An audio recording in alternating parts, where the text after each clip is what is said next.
I lived with a family that 9 kids, and they were just so kind, and they'd never met me before, but they just welcomed me in, and I got to see how a dad takes care of his kids and has relationships with them and treats his wife, and it just opened my eyes to how this is supposed to be. Hello and welcome to Healing Trauma Mamas. I'm your host, Madon Wingo. Thank you for joining us as we share in our stories and experiences of healing from childhood traumas and birth traumas. Listen as we discuss our struggles, our failures, our strengths and our victories, and all those lessons we've learned along the way. Why, hello, Healing Trauma Mamas. Welcome back to the podcast today. I'm excited for the guest that we get to have on, a fellow birth worker. She's coming to share her incredible story, and very interesting. We've got a lot of similarities, those that have listened to my story, of my personal story back on episode number 6, and then the continuing on episode number 14. Christiana is joining us with some similarities, and I'm looking forward to hearing all about what the Lord's done in her life and some of the traumas that she's healed through. So with that, Christiana, welcome to the podcast. Thank you. I'm happy to be here. It's my first ever being on a podcast, so I'm excited. Well, welcome. I'm glad it was with Healing Trauma Mamas. So, just a little introduction about yourself. I kind of told the listeners you're a student midwife. What part in your training are you at? I am just starting out primaries, which is the last phase, and Nice. I have 2 continuities due right now, so I'm excited. We need 10 in Montana, and those are when you see somebody through their pregnancy, and as you know, of course, but through their pregnancy, their birth, you manage it, and then postpartum too. And so I'm excited. Oh, that's wonderful. I love the continuities. Are so fun. It's great. So good. So you're coming right along. Those that aren't aware, this is basically the last phase of her training before she gets to become a full-fledged midwife. I assume set for the NARM, and then I don't know how your state licensing works, but Yeah, so I'm hoping to have my numbers by May of 24, and then I'll sit for the NARM and yeah, be here and be a midwife to rural Montana, where we travel way out in the woods and do crazy stuff. Where yep. we drive out with no cell service, and I don't know, it's just crazy. But yeah, we do that Oh here. yeah. Yeah, we do that in Texas too, but it's more like drive out in the middle of nowhere desert and not like Yeah. mountains or anything like that. Yes, and the winters make it really interesting here. Oh, I bet they do. Yeah, we usually have to deal with ice here, and so we have to think about that for getting to births. But up there, I'm sure you have lots of snow. Oh yeah. Oh Yeah. yeah. I just put on my set of tires today, which is a week earlier than you're supposed to, but I'm like, I'm gonna get ready. I'm gonna be ready for this winter. Good So idea. Good plan. So, I'd like to maybe we can start wherever you would like, but kind of go back to basically, what led you here? What got you to where you are right now, and start back as far as you'd like to start. yeah. I was homeschooled. My uh my husband and I were actually both homeschooled, but it was kind of in different ways. But I was one of 9 kids, and my mom just rigorously homeschooled us from 8 o'clock in the morning to 1 every day. And she had a schedule that she wrote out for each of us, and had like hour to and a half hour slots. And some of them were classes that we all did together. So we studied the stars, and we studied anatomy, and then art, and all kinds of things together. But then on our own, we did our math and English and things. But so I really appreciate my growing up in that aspect, where she was just very on top of our education, really valued that. And my parents were also very, especially my dad was so visionary that he thought we could do and be whatever we wanted to do and be when we got older. So a lot of us caught on to that and have gone out into different careers that we wanted to pursue. And yeah, I'm just really thankful for that aspect. And there was a lot of good things. We're a Christian conservative family. My dad was a pastor of a non-denominational church, but we had a lot of flavors of like Amish in there because we had a lot of ex-Amish people in our church, like newly ex-Amish. We were in Michigan, and he, I don't know, we kind of adopted a lot of their things of wearing a head covering, long skirts, and really valued a lot of the things they value. So working hard, and so that's what I grew up in, and I didn't know anything else. So I didn't know that was strange or anything, other than when we would go to Walmart, people would think we were Amish or ask us what we were, or how to write or whatever. And so that was those were the only times I knew that we were different than other people.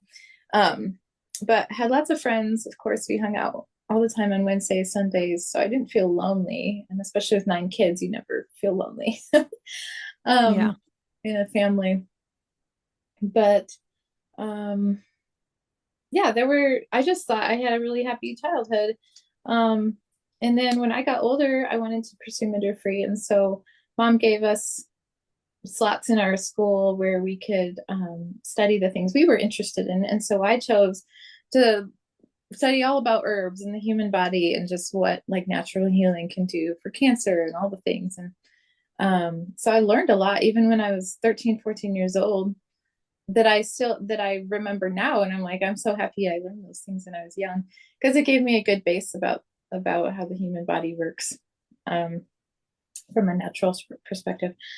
So I started pursuing that. And when I graduated high school, I decided to be a doula first, because I had called a bunch of midwives and asked their advice. And they said, well, be a doula first, and you can an idea of what the on-call lifestyle is. It's so different than how normal people Mhm. live.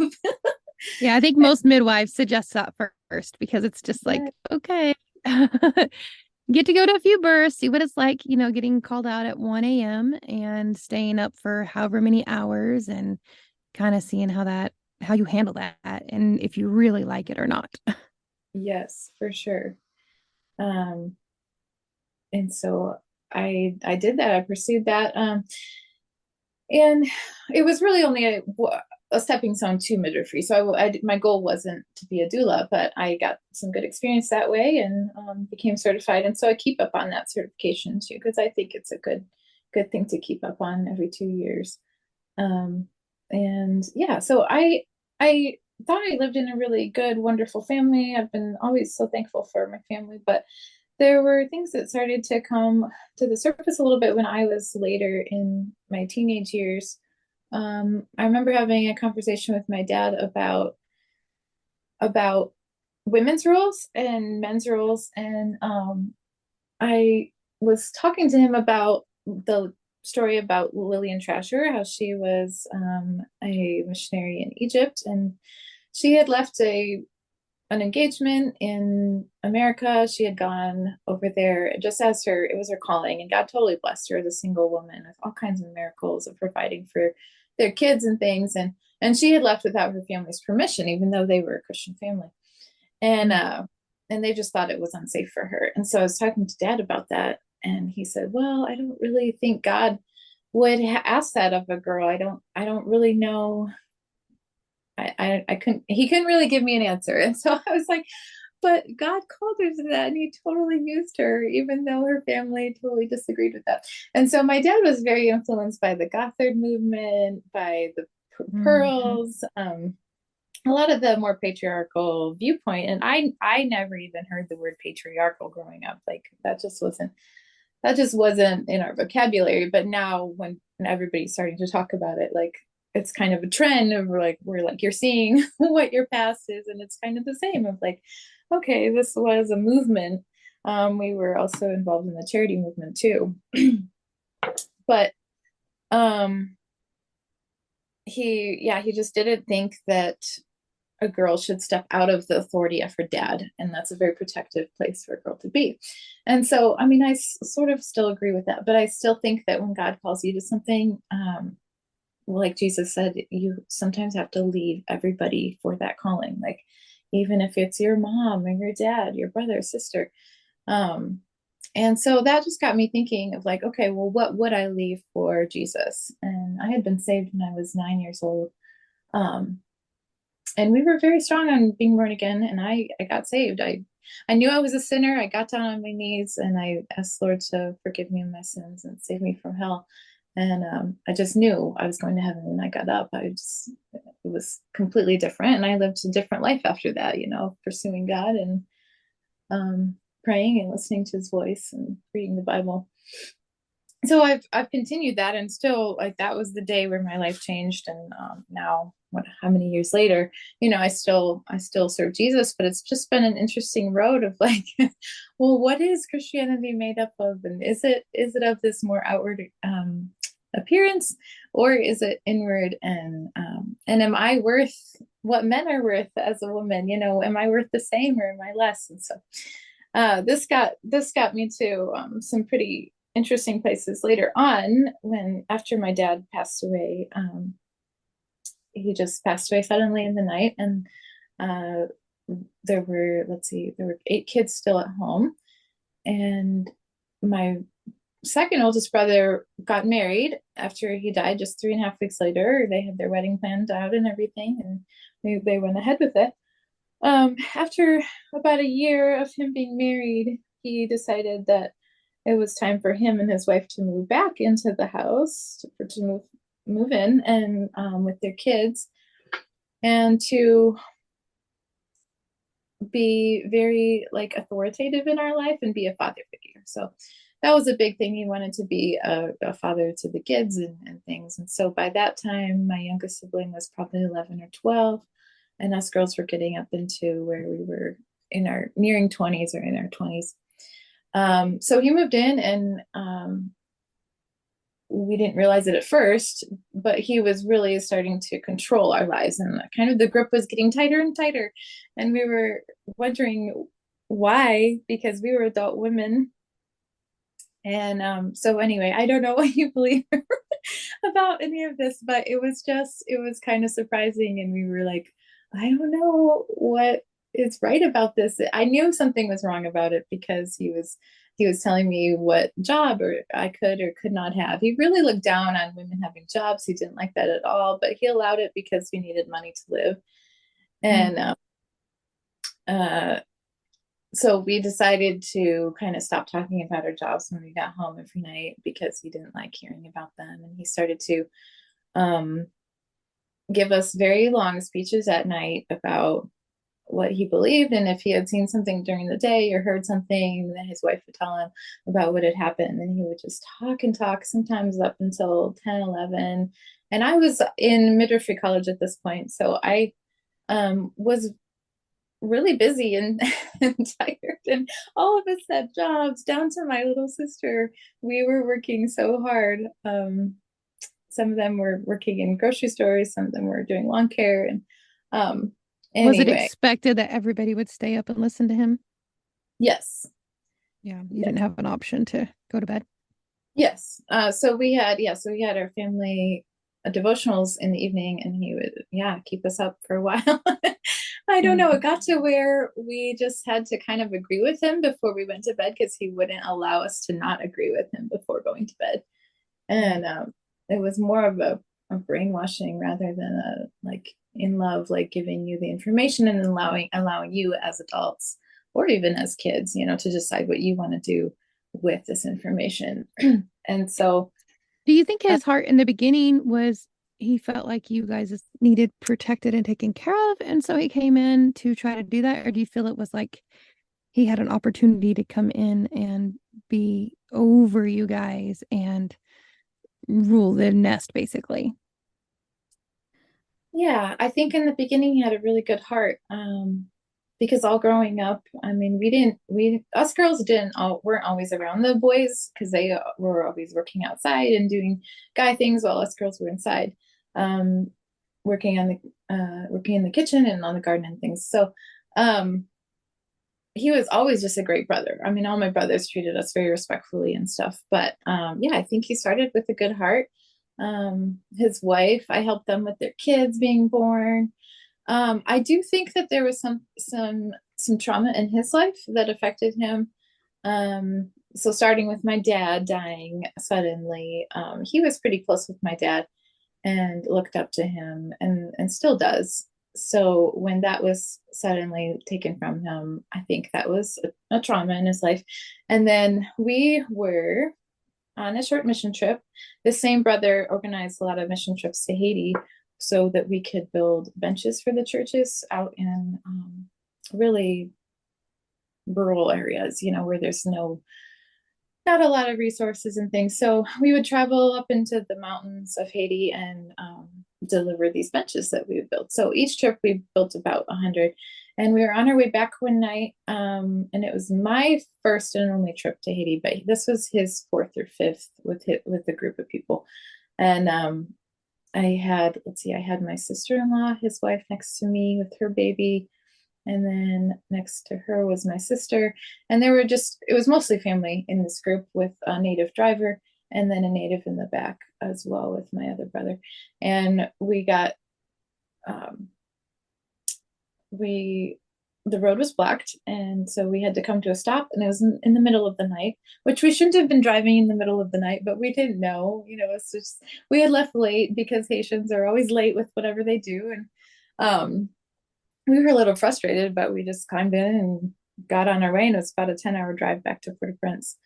And anyway, so the road was blocked off. They started shooting. There was like these fireballs in the night, and then we realized that they were like shooting at us, and these guys were running toward our vehicle, and they smashed out the passenger side window and then just started grabbing people, roughing us up, shouting like they were in our faces. Their eyes were wild. Um, and so that was a pretty traumatic thing that happened in all of our lives. We all got out safely. They did steal a lot of things. We had to get temporary passports to get back in the States. And the one kid, my sister-in-law's brother, got pretty roughed up, but he was okay. And we were just thankful to get out of there alive. I shouted at the one guy next to me. I was like, Jesus, Jesus. And I just thought, hopefully he understands that word, because I didn't know Creole. And he got super scared and he ran off. And so I think that Jesus was totally there, and his power was completely there in the moment. It just before that, it was just very helpless feeling. And I think that's what trauma comes from, partially is from being helpless. And Mhm. so brothers felt like they couldn't take care of us girls because they were threatening us. And I don't understand Creole, but they were making hand motions, and the guy next to me was taking off his belt, and I thought he was going to tie me up with it, but I didn't know. And I just had this terrible feeling like something awful is going to happen, and I need Jesus here right now. And so that's why I shouted at him. But yeah, he ran away. They all ran away about the same time, and then we were able to pull away from there. Um, but anyway, it just was, and it was something in my life. It woke me up to, panic attacks, and even Christians can have panic attacks, and and still, like, that was in 2018, so now it's 2023. I can't handle gunshots. There's often times where I hear anything that sounds like a gunshot, like fireworks around 4th of July and New Year's, and I just melt into a puddle of tears. I can't handle it. And Did your so family did you guys talk about it? Did you guys do any work with each other and then with anybody else to kind of work through what you all had been through? not really. Um, we got back, and my family was just the rest of them were just so happy that we had made it through, and our church refunded some of the money we had lost. And they were super kind about it, but there wasn't really a platform to talk about what we had gone through, and especially the sexual part of it. And I don't even know what the guys were saying, but it sounded it sounded like they were wanting at least one of us girls to get out of the vehicle. And the one said in English. That's some of the only words they know in English is "I love you," and they shouted that.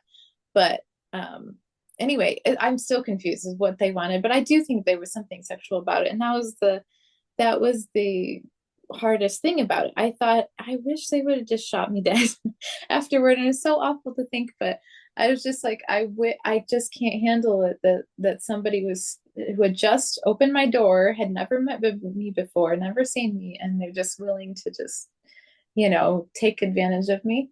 And yeah, I wasn't able to talk about this with people, and when I did bring it up to a few women in my church, um, they just kind of looked at me like I don't know. They didn't have anything to say because maybe they hadn't ever been through something like that, and they just I don't know what they thought, but they gave me no tools to deal with this, and there was no referral to any therapist. Probably Um, because they didn't have any tools to deal with it. They didn't even know. yeah, Never, if you've never experienced anything and it seems so foreign yeah, to somebody that they wouldn't even know where to point you, what tools, what resources. I get that. Um, it would have been wonderful if the group as a whole could have done maybe more, at least some conversation about it, or had some type of the church been able to bring somebody in, some type of counselor, a Christian counselor, to come in and talk with everybody. yeah. Because sometimes it's a matter of just discussing the situation. So Hmm. so much can be resolved just by everybody talking about it, recognize that, everybody was terrified. Yeah. Everybody, and just realizing that, yeah, we all went through something really horrible. Yes, we're extremely thankful that none of us died. Hmm. That's great. Nobody actually got raped. That's wonderful. But that Hmm. doesn't change the way everybody was made to feel and the threat that was put on everybody's life. It's still Hmm. extremely traumatic. Yeah. And in the moment, I was hoping that they would shoot me first before anybody else, because while they were robbing us too, I couldn't see outside because it was dark, but they had the guys in the bed of the truck. They were dealing with them. They had a driver out on his hands and knees. And then they started shooting again. And so I thought, oh my goodness, I cannot handle them shooting somebody else in front of me. Like I'm never going to be able to get that out of my memory. And so in that moment, I just wanted them to shoot me first. But and thankfully that didn't happen at all, but still it was traumatizing. And so Absolutely.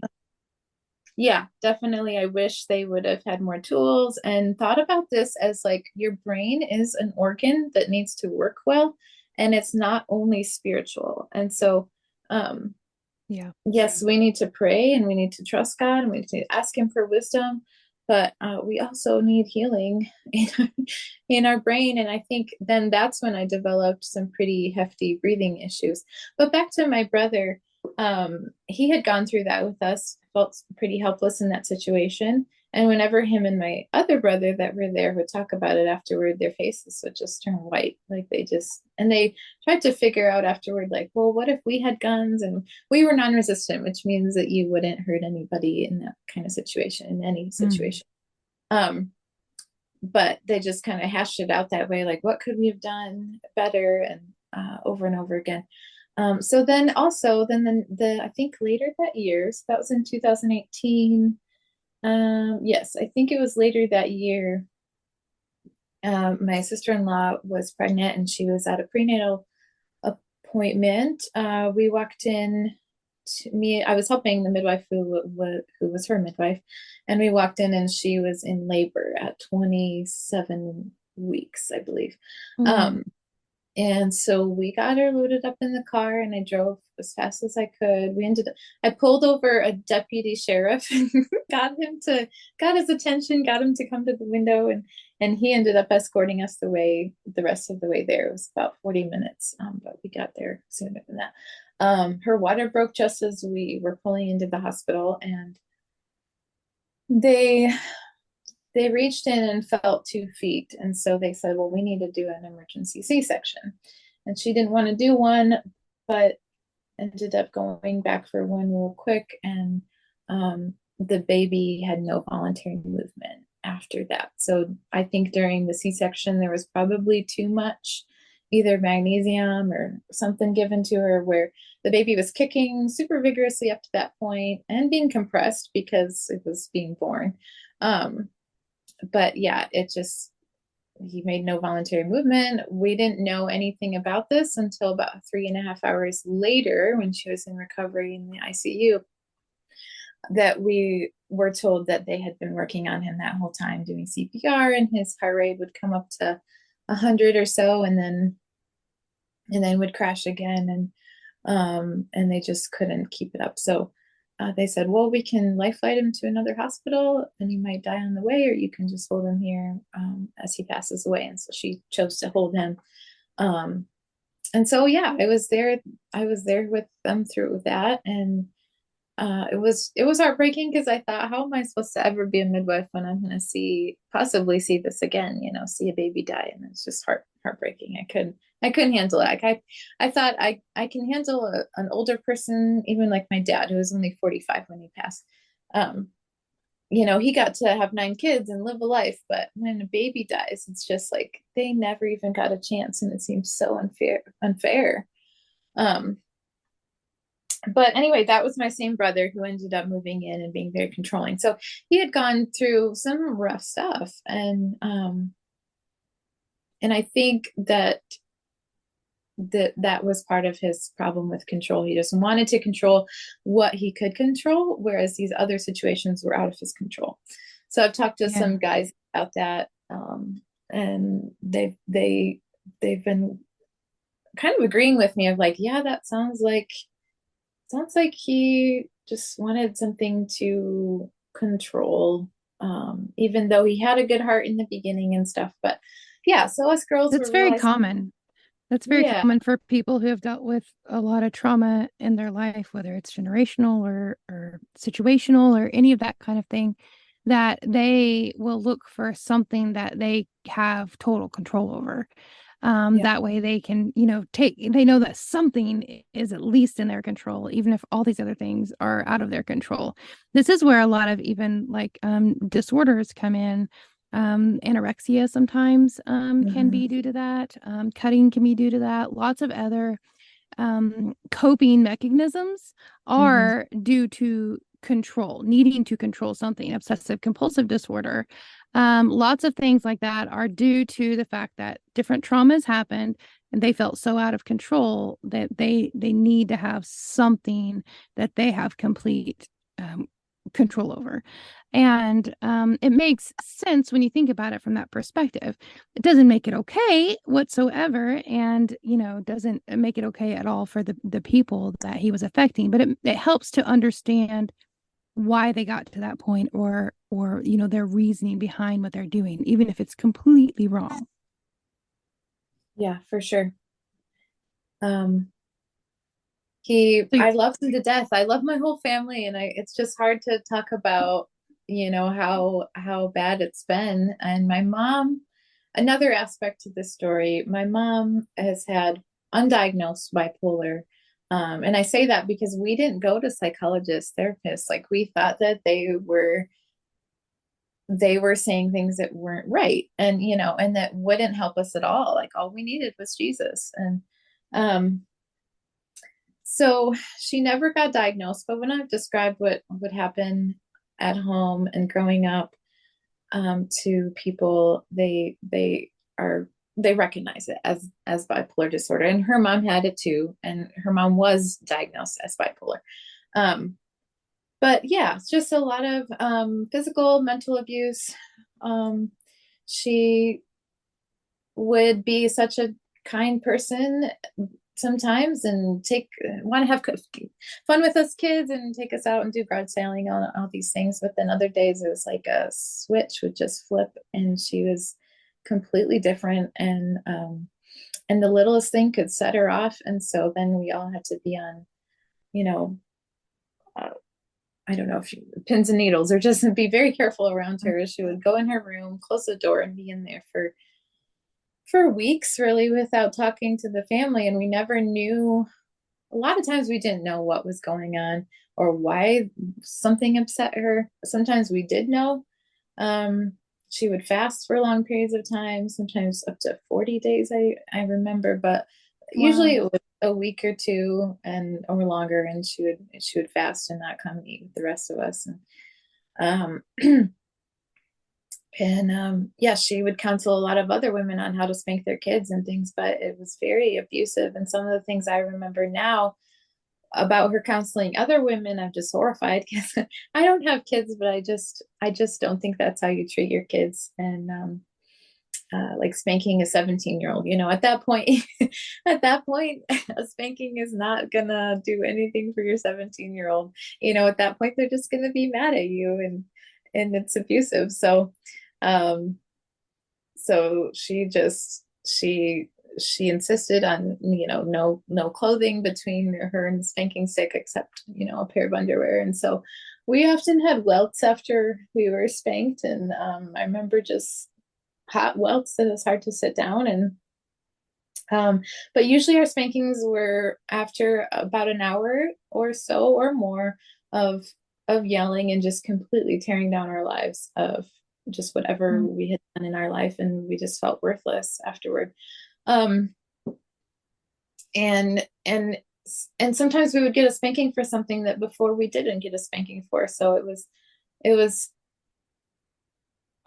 it made us feel insecure, because No consistency. yes, yes, for sure. And my dad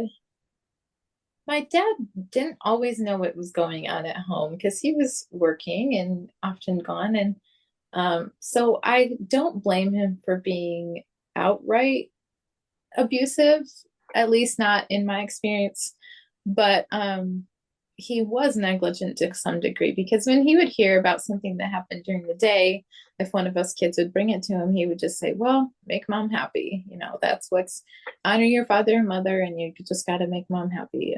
And he really didn't, he didn't either care or know how bad it was. And he was afraid of her too. She had mood swings that they had a pretty tumultuous marriage. And um, anyway, that was part of growing up. And then when I later on, I started realizing this, and my mom, when my dad died, became even more reclusive. Like she just kind of went into herself, and she wasn't able to be verbally abusive to the kids anymore. My youngest sibling was 11, 12, and so we stood up for each other. And I remember stepping in sometimes when she was just tearing somebody up and down, and I just stood there, and she was so angry with me. And I remember shaking so hard after that. I had a cup of coffee in my hand and it was spilling out. But just to stand up to her. But I knew what that kind of conversation does to me and my siblings. And so I didn't want that to keep happening.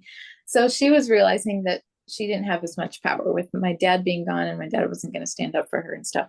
And so I think that can even put her into more of a reclusive, like, I'm just going to give up on being a mom. So she didn't really care to be a mom anymore. She sat at her computer or in her room, and we always believe in being, honorable, honoring your mom and dad and stuff. But there is a time when you need to stop abuse from happening. And so part of the reason my brother moved in was to try to be there for us and help mom to see, like, when she's not being kind to us and not doing the right thing. And anyway, she ended up just giving up. And I think that's where she is now. I haven't talked to her in about 3 years. We haven't really spoken. But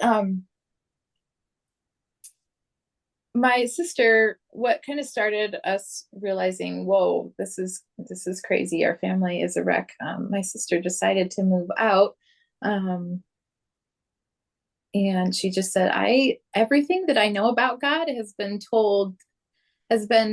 kind of forced on me, and I need to go and live in an apartment. I have an apartment picked out already. She's like, I'm going to go and live and find God on my own, and it's not going to be of what other people are telling me. And so that just blew up our family in the sense that we had a huge family meeting where everybody came together, and my brothers just looked at her in shock, like, you're going to move out. Because I don't know how to explain this, but when a girl moves out in our culture, it's like she is stepping out from the authority. She Mm-hmm. is not going to be under this God-given authority that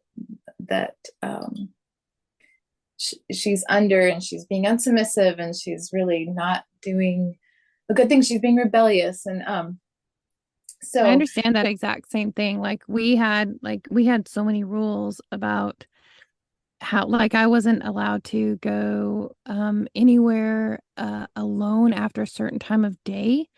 Always had to have a male present with me. And didn't matter, if it was for my job or whatever, if it ended after dark, I had to have, like, one of my brothers had to come meet me for me to go home. So I would have a male person with me.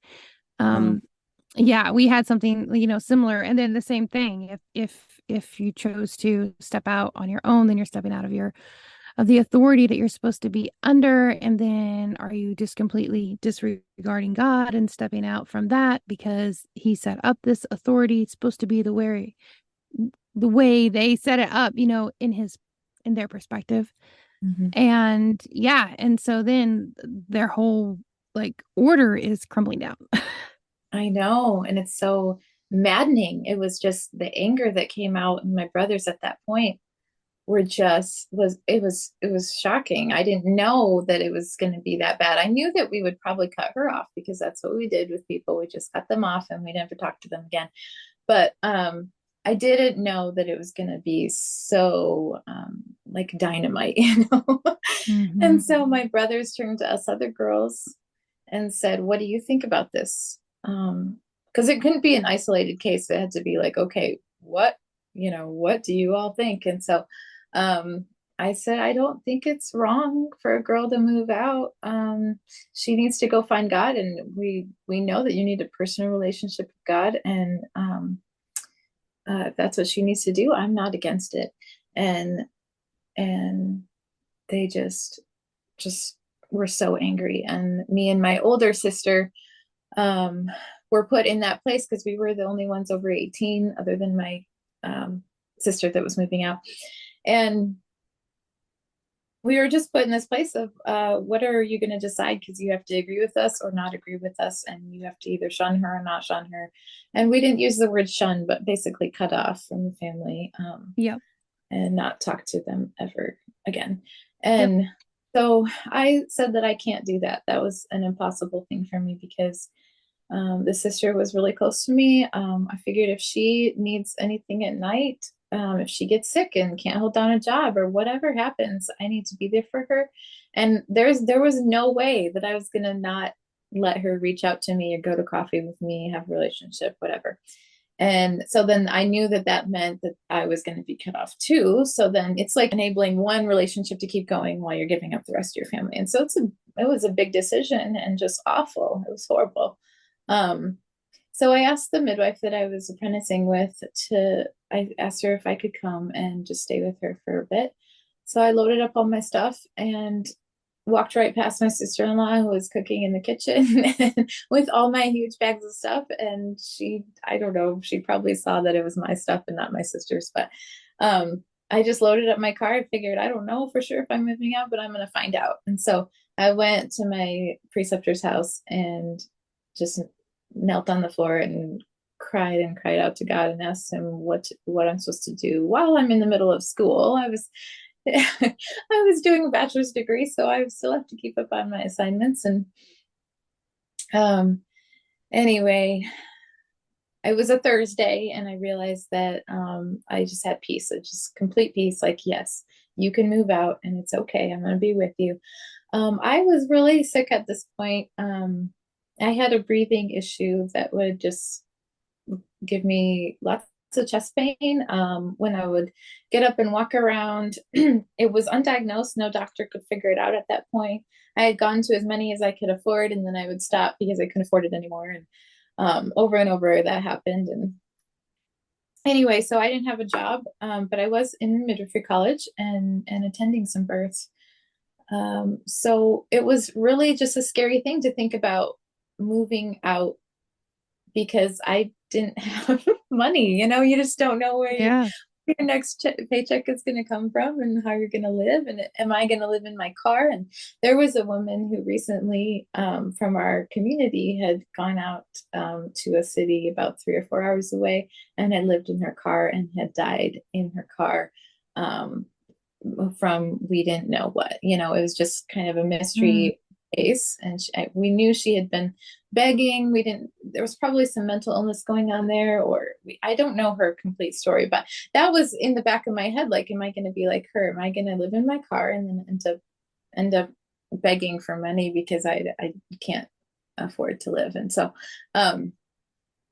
yeah, it was a lot of struggling, but at the same time, I knew if God was with me, it would be okay. And so there was another family meeting on Saturday, and I went back to my family's home. And by that point, Miriam was not invited because she wasn't, my sister wasn't invited because she wasn't part of the family and anymore. She wasn't going to be invited anymore to the house. And then we sat down, and I said, um, well, let me back up. My brother said, well, I've called you to this meeting. We're talking about what we're going to do with Miriam, and then what we're also going to do moving forward. And he said, this is the spirit of rebellion that's going on.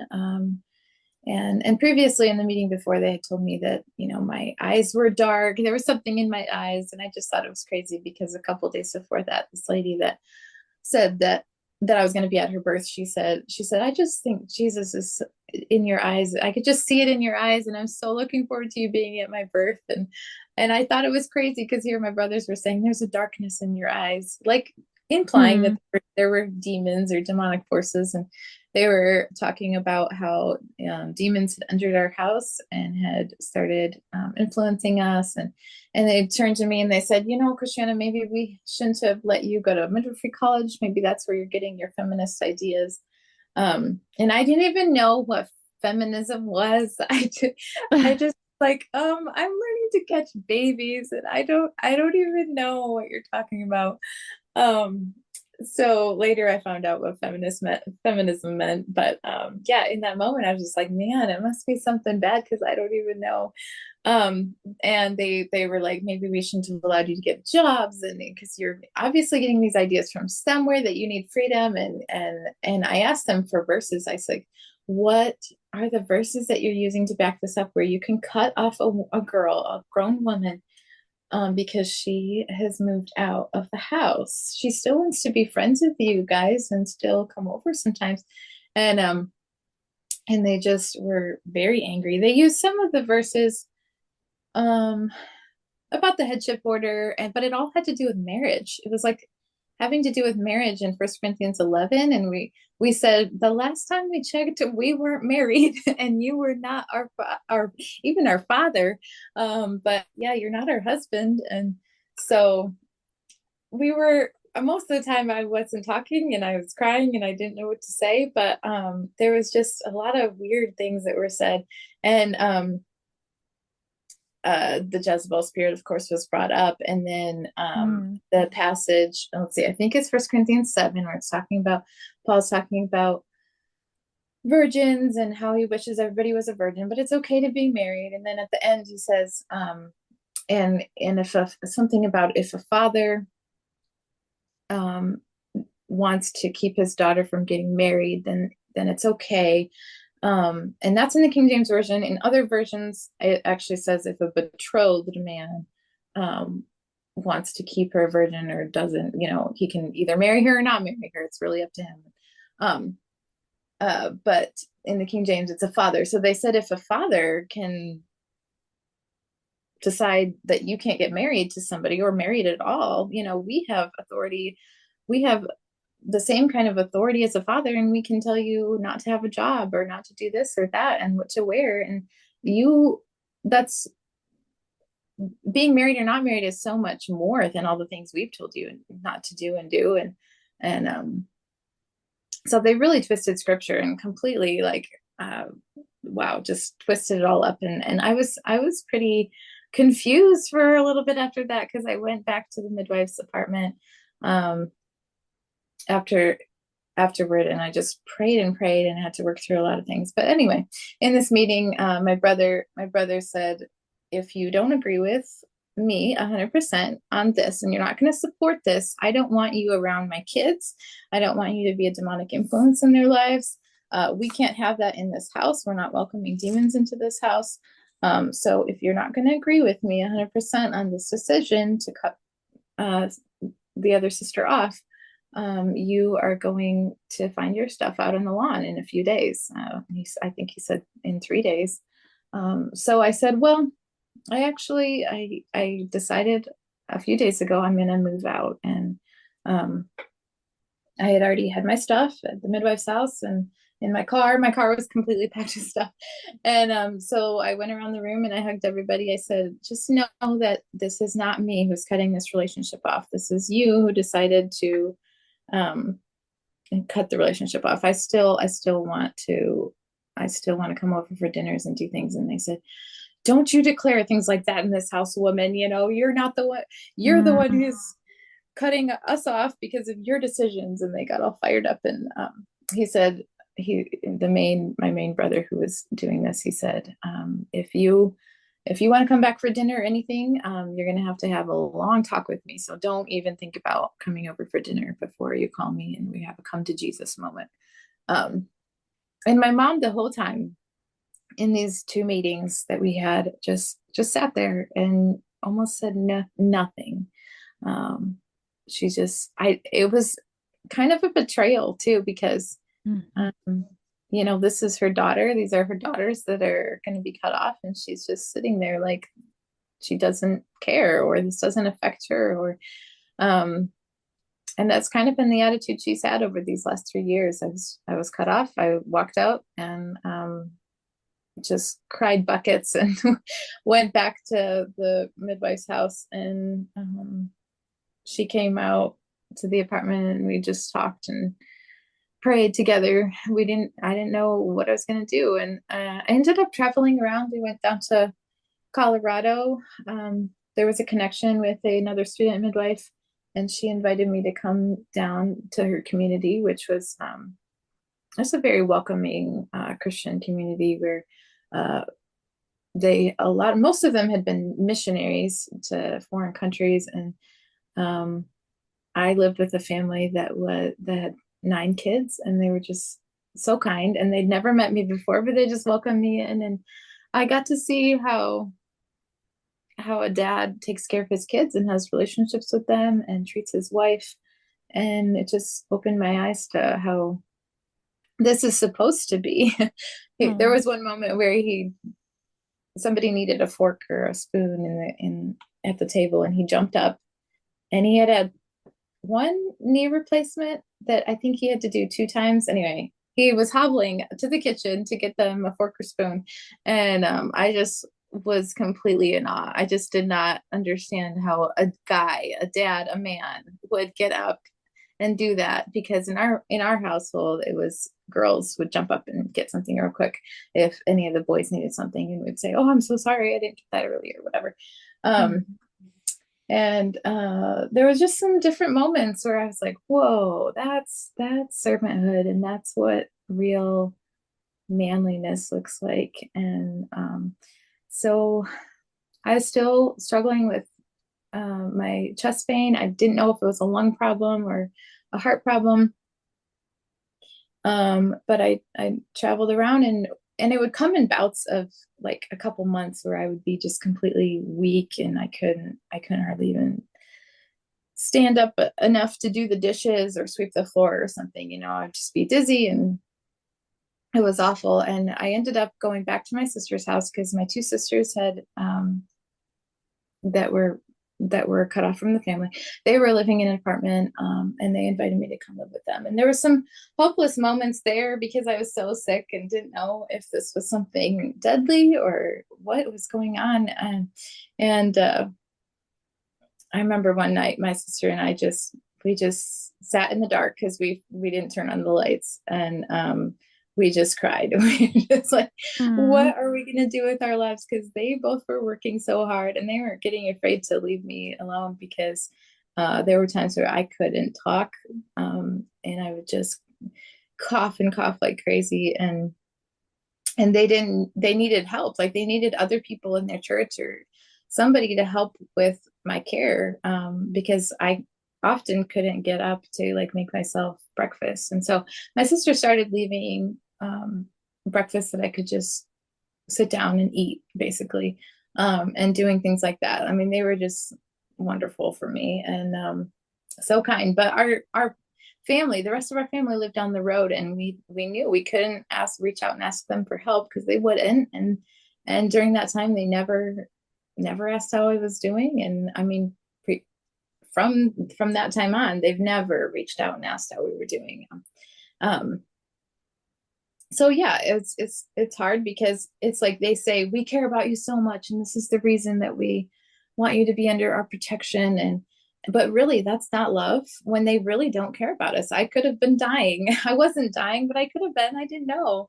And they just really didn't care, didn't reach out. And so that's not real love. And I've mhm. met people in the area or that know my mom and know my family, and they're like, oh, they really do care about you, and they'll just try to say nice things, and I'm like, no, they don't care about me. They somebody who you love, you wouldn't do that to. So Right.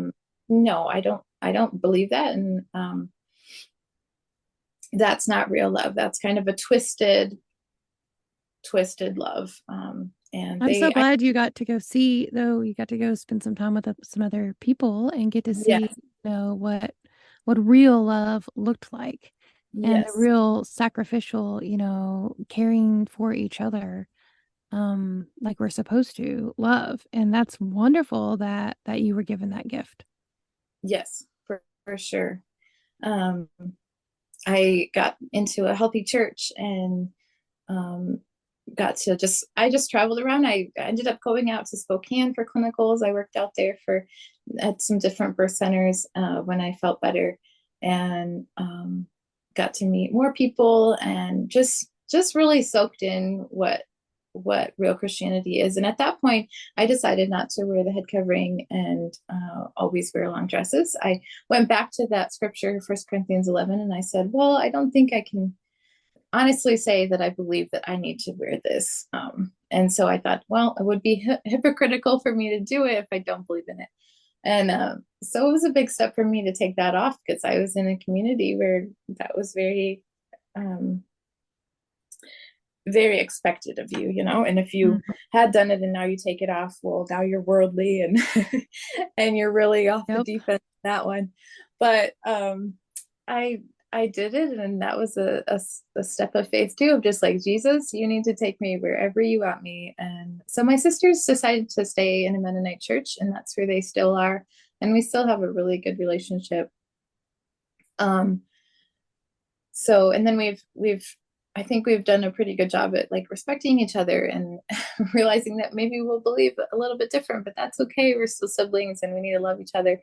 Um and so I met my husband, and we actually met on online Christian dating app. I was super busy with clinicals and school and everything, but I decided to try to meet people on that. And I met him. He was homeschooled and from a big family, and we ended up having a pretty quick dating and engagement. Um, but yeah, his family just invited me into their family and treated me so kindly. And so I'm still watching people and still like, how does this work? You know, where you have healthy relationships where you're not just going to Mhm. cut each other off when you're mad at each other just for like a simple, I don't know, like a small, I don't want to say small, but like a religious thing that you differ on, and you're gonna cut them out of your life. And I had helped with my brother's deliveries. I had caught two of his babies, and so I was close with them. It wasn't like we weren't close, you know. I was good friends with their wives. And um anyway, just to have that relationship and then completely have it cut off. And there was a big thing with men, and I still struggle with it to some degree. I married a wonderful man, who wins my trust all the time, but um it's still something, with that robbery and then my dad just dying overnight, and then my brothers having a relationship and then having it completely cut off. And there's been something with guys that I don't trust them as much as I should, or don't maybe give them the benefit of the doubt. I don't know. But I'm still working through a lot of that, where all guys aren't the same, and they're not all going to try to take advantage of me or completely cut me out of their life. And so it's been interesting to work through that. Yeah, I know how hard it can be, like feeling secure in relationships that you're not going to mess up and then feel like, oh no, I'm going to have to apologize, or I'm going to get cut off, or I'm going to get, Hmm. punished or whatever. I know from my growing up, and it sounds like you had some very similar things, that there was always this fear in the back of my head that I was going to do it wrong and then get punished for it. Hmm. No matter, like, there was lots of different types of punishment, or what that might be. It might be like what you're talking about, like this big huge um talk that lasts, a long time, and going into the Hmm. evening. Or for us, it was a quote unquote scripture from the Lord, or writing from the Lord, that would be just berating us for, different decisions, or who knows what. My One of my sister-in-laws was punished, and I still think about this because I was an adult. I was 18 when this happened. And one of my older brothers, uh, my older brother, biological brother, I loved him dearly, and he was the one that I even now I do have some relationship with him. But Hmm. even him, like, he was the kindest, sweetest person. Um, he cut. uh, the church punished his wife. The patriarch punished his wife because she did something he didn't like, and or his wife didn't like, and so they cut her off from being able to have family meals with us. And it sounds like you can probably understand what a big deal that Yeah. was. And we all went along with it. Like, she wasn't allowed to come up in fellowship with us at all. She wasn't allowed to come Hmm. into our main building for meals together and stuff. And I still think about that now, because I was 18 then, and I was like, why didn't you stand up and say, no, this is ridiculous, Hmm. and go take my food and go eat with her, which is what I should have done. Which I'm Yeah. thankful for forgiveness, but I still think about that. I was like, because we were all swayed with, Oh, like, yeah. this patriarchal person was making the decisions for all of us, and we all had to abide by that. And we all, and like, even this man, my brother, who was so kind and generous to everybody, was like the sweetest person. He literally, like, cut his wife off from relationship with people for, it was like 3 months. Wow. It was a long time, and I was just like, why did we allow that? That was wild. But there's something about that group thought. And I know they've done lots of studies on that, like, if it's something's different if it's a one-on-one, decision versus a group Oh, yeah. decision, and how people will be swayed by the group's decision um on things. And I Hmm. definitely feel like growing up where you were told to listen and obey, and always default to a certain thing, and walk on eggshells, and have Hmm. this fear in the back of your head all the time that you might do something wrong that you need to apologize for, or you'll be punished for, Yeah. that changes the decisions you make. And so I just want to applaud you for standing up and being like, nope, I can see this is wrong, and I need to step away from it, even though you knew the consequences of those actions with your relationships. Yeah. There was a time before that I knew that something was wrong about our situation. We weren't going to a normal church. We were just attending home church with my brother's father-in-law and his family, but my brother was really in charge of it and kind of running it. Um, in a way, and now he really has a big hold on it. From what I hear, it's just gotten worse and worse, where he has his little cult going on, and um, just very wow, interesting things coming out of that. But I knew there was something wrong, and we were really focusing on organic eating and against big pharma, and that's more of the stuff we were talking about together. While some of us were really hurting in that little congregation, and we needed to talk about real stuff, and we weren't. And so it felt very like, okay, something has to happen where we need to get out. And when my sister decided that she was going to get out, I said, okay, well, this is the threshold where I can say I've come this far in good conscience, but I can't in good conscience cut my sister off from our Mhm. family. And so this is the decision maker where I can't go along with this anymore. Well, something else I wanted to point out, which I thought was pretty amazing. You may not have listened. I don't know, listeners, you might remember if you have listened to on episode 15. We talked with Ashley King, who's a midwife, and her story is absolutely amazing. If you haven't listened to it, you should absolutely go back. But there's some similarities here, Christiana, between your story and hers. She ended up moving in with the midwife she had been working with. She had been homeschooled, and they had allowed her to be working on midwifery, and she ended up leaving and ended up moving in, and that's like her second it's her family now. That's those that midwife's children are her brothers and sisters now, and she took her in, and she really helped take care of her and help, you know, her with such a trying time, and standing on your own feet. And I think that's really neat, to see that that was something very similar for you that Yeah. happened, and to her. So I just applaud those women out there that are, stepping in, and welcoming people into their home, to just be like, hey, you're in a situation. I'm gonna do all that I can and really be that with women, really be that, like, that's in all instances, in every way that, we are needed, and we can be there. Yeah, for sure. And that's what I needed, for people to say, stay in my home. You need to heal. You don't need to work. And that's what happened. My preceptor, she said, just stay as long as you need. And she didn't really pry into what was happening, but I told her what I wanted to tell her. And we prayed a lot together. But at the same time, she wasn't trying to force me into anything. And then when I traveled around Colorado, I lived in Wyoming for a little bit. Those families too were just like, come and heal. And that's totally what I needed. I didn't need somebody to try to push anything on me, because I would have just run. I would have ran away, Yeah.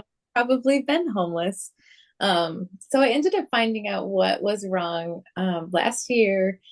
I have a vocal cord dysfunction. I went to an allergist, an asthma specialist, and he diagnosed me with what I actually have, and that was a vocal cord dysfunction. So different things in the air, like in the springtime, it's worse.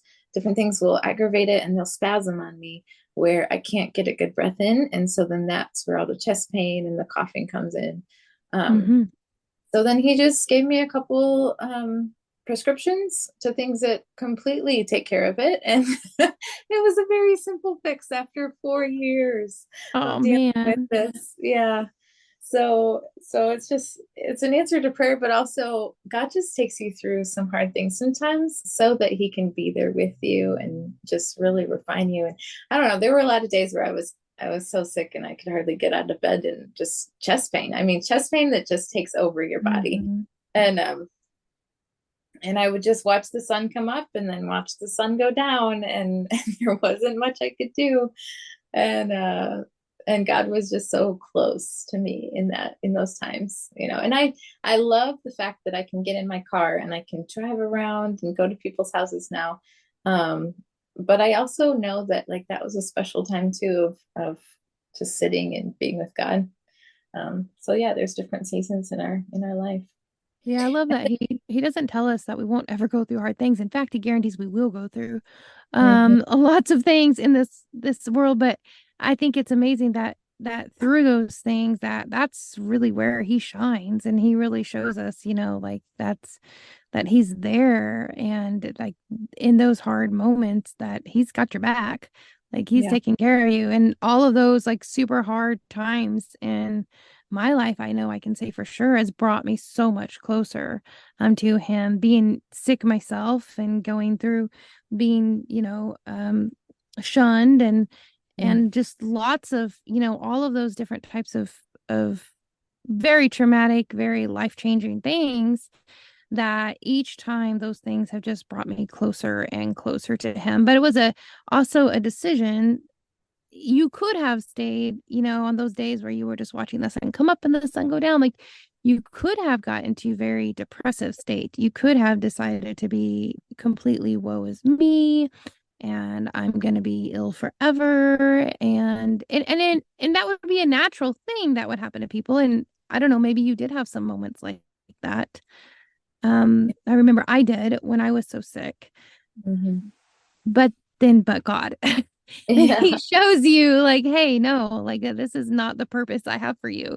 There are so many things and wonderful, things that I have ahead for you. And this is something to, grow you and to really relying on him more and trusting him Mm. more and having that actual relationship and not just this on paper I've been told forever this or this, but knowing him yourself and what a tremendous difference that makes in your life. Yes. And I was struggling with the whole thought of, well, if you have enough faith, then you'll be healed. And why aren't you being healed? And this must be anxiety. So you just need to remain calm and then the breathing problems will go away. So then I just had to totally give it to God. And he really just said, rest, just rest and sit with me and be with me. And you don't have to fight for healing, because that's when I would start to try to have faith for healing. It was like a fight and would almost make the problem worse. And it was just giving me Mm-hmm. anxiety about it. And I just had to say, okay, God, this is you. And also to be thankful for where I was at in life. Um, but yeah, it wasn't like healing just hit from that moment. It was probably 2 years later that I finally got a diagnosis. But yeah, another kind of aspect to this is how marriage works. Because what I had grown up with is the whole idea that the man is very over the woman and things. And I wouldn't call myself a modern day feminist at all, because I don't believe in abortion. I think abortion is killing babies. And some different things that the feminists stand for, I don't stand for. But at the same time, I think we need to we need to see that in our Christian churches these days, we are often really putting down women, and not in a biblical viewpoint. um, so I don't know. I'm learning, and I'm still learning from my husband and how he treats me. And I like when I don't have dinner at 6:30 every day. Like at first I almost was like, you're not mad at me that I don't have dinner at 6:30? And he's like, no, I'm not Mm. mad at you.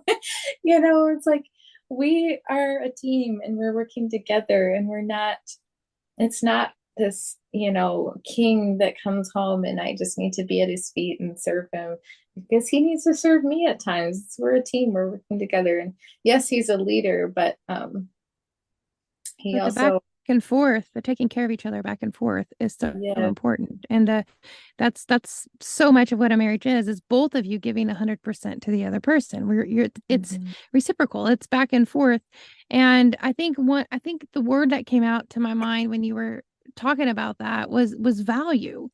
You are of Hmm. no less value than he is. We are both considered. I mean, really, if you're going to go to Romans 8 is going to talk about how we, men and women, are heirs with Christ.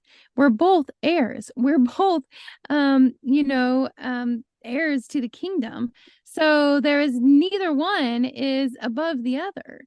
That Hmm. we are both valued and of great worth. Yeah. Um, and there's different roles, but that has nothing to do with value. Hmm. Yeah.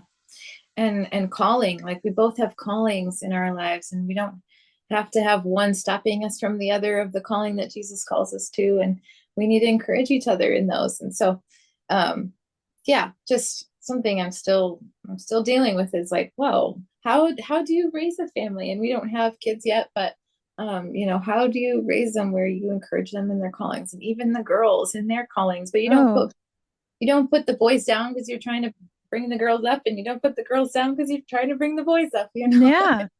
Neither one. There's differences just because of the uniqueness of people. But there's not, I can tell you as a mama of six children, like there are so many different unique things in each of my children. And as they're growing, my prayer often is like, being able to visualize their great different callings on their life due to their specific personalities, right? Like I can see different things in each of the children. And as a Mhm, mom, I would just say in be encouraged in each of those things, like encouraging each one of them on those different things. I have a son who he loves outdoors and he loves building and creating and doing things for people. And I just keep encouraging him in that. And like, you're so great at that. Good job. I really see how mhm, you're doing that.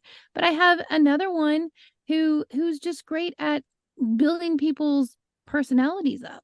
Like mhm, she loves outdoors too, but she is great at making people smile and finding special unique gifts for them and really just bringing little things for them and being such a giver to people and just daily saying things to her like, wow, you are such a great giver. Like I see how compassionate you are and I'm so looking forward to what calling the Lord has on your life with that. mhm, mhm.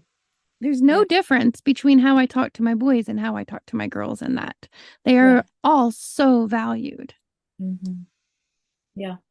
So I wrote a book about my story, and sometimes I'm like, why did I even write that book? Because my family, is probably gonna hate me even more, and they probably do. Just that was horrible. You're just dishonoring the family by telling all the things about our family. But at the same time, I get random messages sometimes from people that I don't know, and they just tell me how they can relate to it and how it really encourage them. And one girl yesterday at church, she came up to me and gave me a hug, and she said, "Your story was so inspiring." She said it was a lot like her story growing up, and um, there were a lot of similarities. And she said, "I prayed about it after I read your book. I felt like I was supposed to be a midwife, and I just prayed about it, and I'm pretty sure that that is what I'm supposed to do." And so I said, Aw, "Well, here's my number, and let's talk. I could totally that's help you great. through That this." And she's like, "I really feel like it's a calling." And so I don't know, it's so sometimes I'm like, I still ask myself, why did I write a book? It was just kind of, I had somebody close to me tell me that it was just vomiting to the world, putting my story out to the whole world like a diary. But it's real life, and you have to talk about the real nitty-gritty stuff, because that's what other people can relate with. And I'm so glad you are because that's something I've purposed to do for years. My husband and I talk about it. We'll joke, we're like, when I write that book, it'll be in that. But Yeah. I haven't ever actually done it. And I'm so glad you have. I think that there are a lot more people out there with similar stories to ours than we realize. And I think just putting yourself out there and, letting them hear like what you've been through and how you've been healing through all of that Mhm. and what it looks like on the other side. I think that is something that people are longing for. And so I think that is such a great thing that you did and put it out there. So give us the name of your book. Yeah. Am I brave or am I stupid? And it's a memoir by Christiana, and I did my pen name is Lee, so Christiana Lee. And where can they buy it at? Amazon. It comes Amazon. in hardcover, and then you can also get it on Kindle.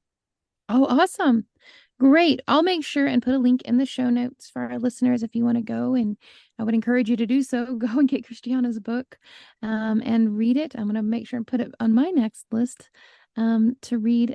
I always have a reading list that is continuing to go, and I'll add things into my cart. So, okay, the next time I'm going to get a book, it's that one.